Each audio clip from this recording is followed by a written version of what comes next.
was slightly hyperventilating then. Used to lead to lead to panic attacks. Jesus, not now. Whew. What were you getting? A panic attack. Oh no, the bouquet. Well,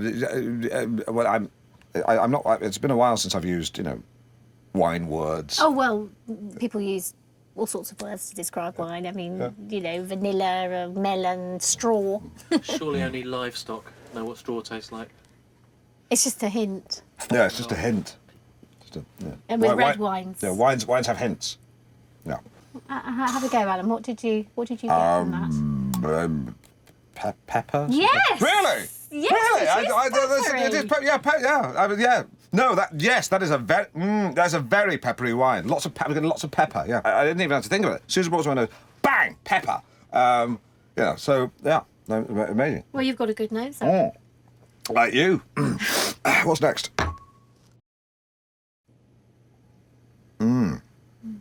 That's a very. Now that's very familiar. Yes. Now that's. What is it? Currants. No. It's very specific. Well, it's musky, so. No. It's. No, it's.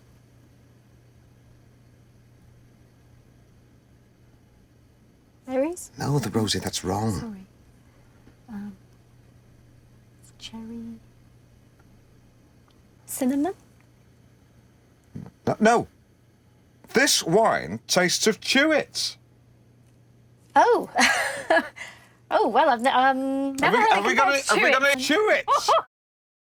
Now this Chardonnay from Devon is exceptionally well balanced. Rosie, it's great. They're all great. Fantastic. Nicely fruity with a long finish. Yeah, it's. What does that mean? Well, it long means finish. It means the taste lingers on the palate. It does. It lingers on the palate. Absolutely. Like a lazy forklift truck driver. He would linger on the palate. Oh yeah. Oh. Yeah. Not bad. Keep talking. Well, so it lingers on the palate, and the taste, therefore, will. Oh, right, you all right? Yeah, that's just this thing. Oh. Here. There we go. Just. No problem. Just go on. So what were you saying? So is that taste lingering for you? Yeah. I can still taste it. Definitely. Yeah, still there. Well, you will. You will for some time. Yeah, it's got a. Still there. Yeah. I mean, we can't wait till the flavour goes before we carry on the conversation, because it's because it's a long finish. It will be there for some time. No, it's gone. Cheers. So cheers. Anyway, which of the wines did you like best, Alan? I'm curious to know. Which is the most? What are the prices individually? Bottle to bottle. Right. Well. This one here, this is £6. This is £8.95, and this one's quite pricey. It comes in at £12. That one is the one I think had the best flavour. Today we're talking condiments. You're stuck on a desert island. You're allowed one condiment. Which is it to be? John in Sproston. Ketchup. Harry in Bodham. Mustard. Kev in Norwich. Gravy. That's not a condiment, it's a hot sauce. Bristol then. That's a brand of gravy. Bronson pickle then. And that's a relish. It's 8 minutes to 12 in less than 1 hour. Mustard. Myself and Sidkick Simon Man the barricades. will come face to face with one of the most beautiful women in the world. Anthea Turner. Anthea the Body Turner. Ooh. You like her, do you then, Alan? What man doesn't? Seriously, what man doesn't? Oh, no, hardly any. Exactly. She... Stevie Wonder. or Ray Charles. Any blind man. Yeah. She is the Ford Escort Cabriolet of middle-aged women. Sleek, petite, a little bit racy. 0% finance available. It doesn't even make sense. But it's still funny, still surreally funny. Which is why we booked you. Power steering. By the way, please don't text in. The woman/car thing is exclusively for myself and Sidekick Simon. We're just doing that. What's that word you used? Riffing. We're riffing. We're jamming. Well, riffing. Yeah. I can say it's always like this, isn't it? It is, We had brunch. Well, I had lunch. On Sunday. Yeah. You had lunch because I would turn up at about 11:30. Yeah, I know. I pitched up about 12:10. He puts up at 12:30, like blooming rolls in like Lord Vader. Lucan and what did you order? I had the Thai fish cakes. Yeah, that's and right. You sat there I said, stuffing yourself. no, don't tell me what I had. I had the. I had.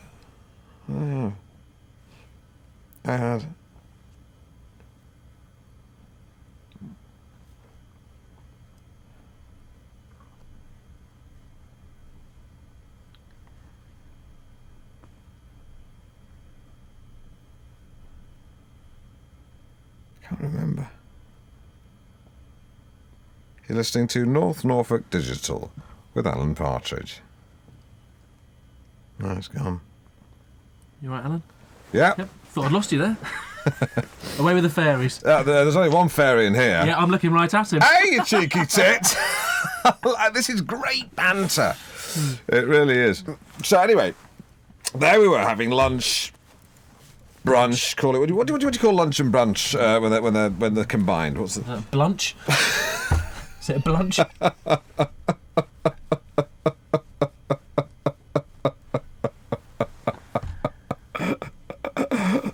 That's excellent. Really good.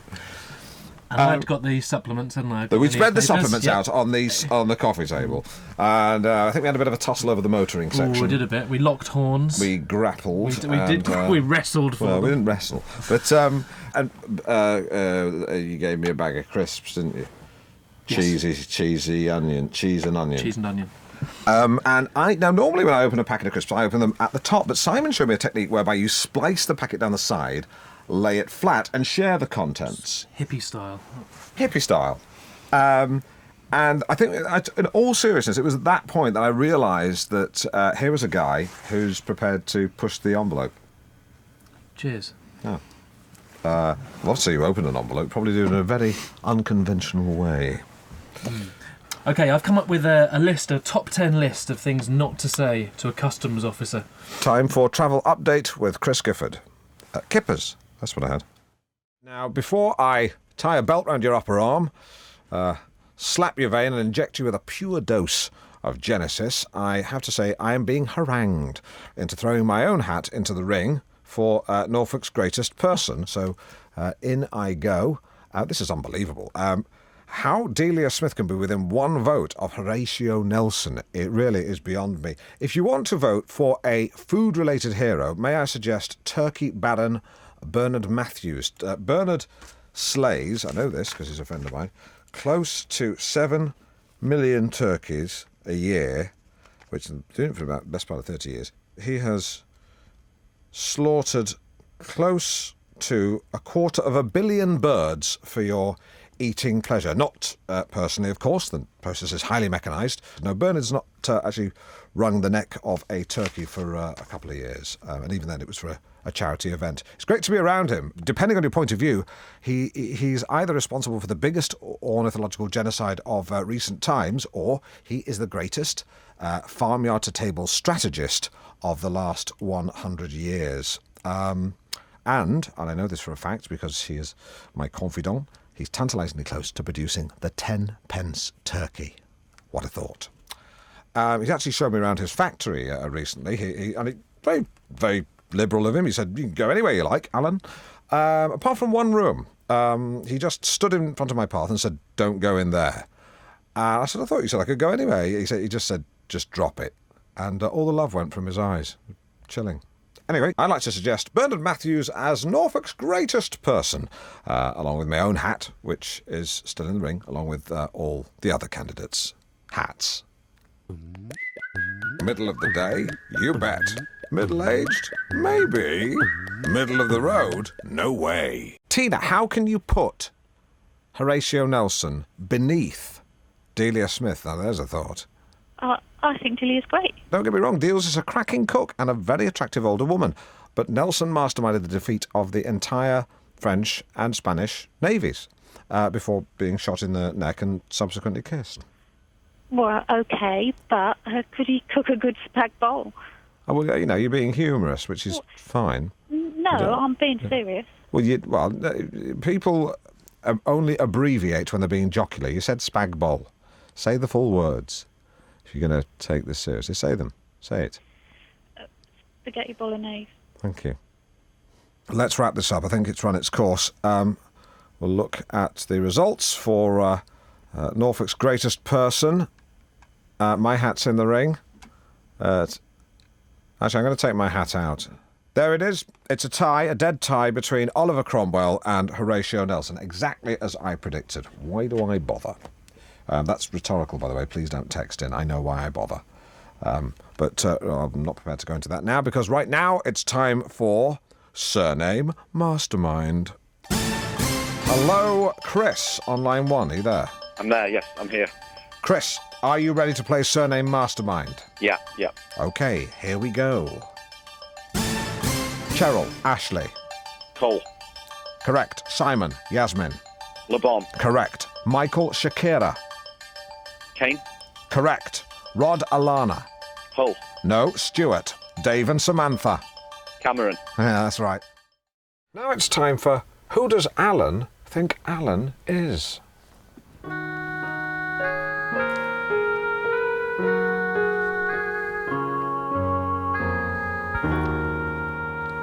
Who do you think you are?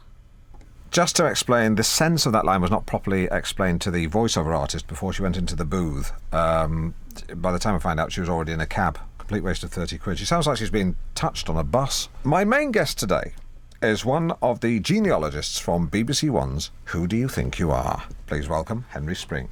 Hello. Our journey begins with your great-grandmother, Annie Partridge. Do you remember her? I do, Granny Annie. She died when I was a toddler. She used to make me chucky egg. Egg and butter chopped up in a bowl. You can add that to your files. Send it to the boys at WDYTYAHQ. Who do you think you are, headquarters? Oh. Well, like many women of her time, she was a stay-at-home mum, wasn't she? She was unemployed, yes. But what you might not know is that if we delve one generation further back, we find she had an aunt who lived quite near here, so that would have been your great-great-aunt. It's fascinating. Please tell me more. She lived in a semi-detached house in Sheringham at the very end of the 19th century. That must have been one of the first semi-detached houses in Norfolk. Not in Norfolk, but it may have been one of the first in Sheringham. But that's still fascinating. It sends a shiver down your spine. Do you want me to get you up? Rest in peace. Great aunt. What's her name? We don't know, we just have the initial E. Rest in peace. Mrs. E. Was she married? We don't know that either. Oh, well, rest in peace. E. Partridge. What was the joke you were going to do? I was just going to say, shall I go and get you a hot water bottle when you said you had a children in your spine? Oh, yeah. No, that's good, yeah. I think I was right to stop you there. Oh, yeah. Henry, I'm right, am I not, that my distant relative was involved in perhaps one of the most important pieces of town planning that Norwich has ever seen? Well, he worked in the Office of Town Planner. Changing what was Deering Square into what is now Deering Lane. They effectively made it a thoroughfare, yes. I mean, it's amazing. I mean, the number of times I've parked on that road. Never knew. I mean, I know it's loading only, but you park there after 6, they never get you. I almost feel like crying. Certainly made getting into the centre of town that bit more straightforward. And the rest. If it weren't for Deering Lane, you'd have to come in on the ring road. I mean, it's just amazing that an ancestor man had to wrestle with that awful decision. I mean, on the one hand, the square gave people somewhere to sit, a respite from the frenetic pace of life in Norwich. And yet on the other, I mean, direct access to Hobbs Road must have been like the promised land to civil engineers, cutting journey times from the east half of the city in half. It was caught between a rock and a hard place. It must have been ruddy hard. I sent a shiver down my spine. Another one. That's the second one in half an hour. I almost feel like I should get a hot water bottle to reheat my spine. So rare birds' eggs are being scrambled for Russian oligarchs, and Bill Odie goes apeshit. He shows up at Claridge's, wearing his Twitcher's jerkin, and the pockets are full of every conceivable explosive. I got the picture. He walks in to the buffet area, the breakfast buffet. People turn round. They say, "Isn't that the man from Springwatch?" Someone else says, "Wasn't he once one of the goodies?" "Yeah, not anymore. Now he's a baddie." Seconds later, carnage. Odie is like a bearded Catherine wheel scything through the crowd. Ironically, the oligarchs wearing the leather jackets are protected from the worst of the blast, but an innocent couple from the northeast on a city break are vaporised. Sorry, are you asking me a specific question? Yes. And that question is if an RSPB neo-fundamentalist was radicalised, Odie sacrificed himself, the rest of them holed up in Wookiee Hole, and I was sent to neutralise the threat, how would I proceed? Simples. Really want to know? Yeah, let's hear it. Hand-to-hand combat, commando style. Do you mind if I stand up? No, please. Take the floor. Take the floor. The floor is yours. You have the floor. So, in Special Forces, we're given licence to use bespoke techniques, improvised weaponry, that sort of thing. My favourite for hand-to-hand combat is this brass knuckle, which I've adapted. I've stuck a protruding blade on one side, very sharp. What I would do is, when I'd attack the first insurgent, punch him full in the face as hard as I could until I felt a splinter of bone, that his nose was truly shattered, and then as he's toppling backwards, grab hold of him with your right hand and bring my hand back with the blade like an arc across his throat, severing one or preferably both of the carotid arteries. You've got to be careful here because you've got to avoid the squirt of the jet of blood because, you don't want to be blinded moving on to the next fella. It's quite weird, this, actually, because if you get it right, the neck opens up completely, yawns back like a Muppet's mouth. Oh, my God. So then you let them drop, take care not to trip over them. I've seen that happen. And then you repeat and adapt, you repeat and adapt, you repeat and adapt, you repeat and adapt, you repeat and adapt, until the cave is clear. It's very bloody, but it's quick and it's quiet, and that's why I like it.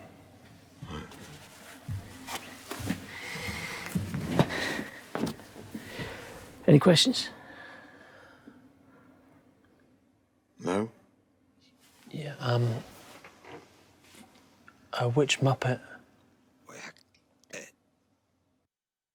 You rejoin us on Mid-Morning Matters. Tommy Gaskell, survival expert, still with us. And on line 2, we have Sophie. Sophie, what's your tongue twister? Did that man hurt the Muppet? No, love, he didn't hurt any Muppets. He simply dispatched some terrorists from a radicalised RSPB in Wookiee Hole. It was simply that when he slit the throats of the bad people, they resembled the mouths of Muppets. Hope that answers. Did they get better? Did they get better? We cleared the cave. No one survived, Sophie. He cleared the cave. And when the man hurt the other men, did the man feel bad? Did you feel bad? It's my job. No, he didn't feel bad, Sophie.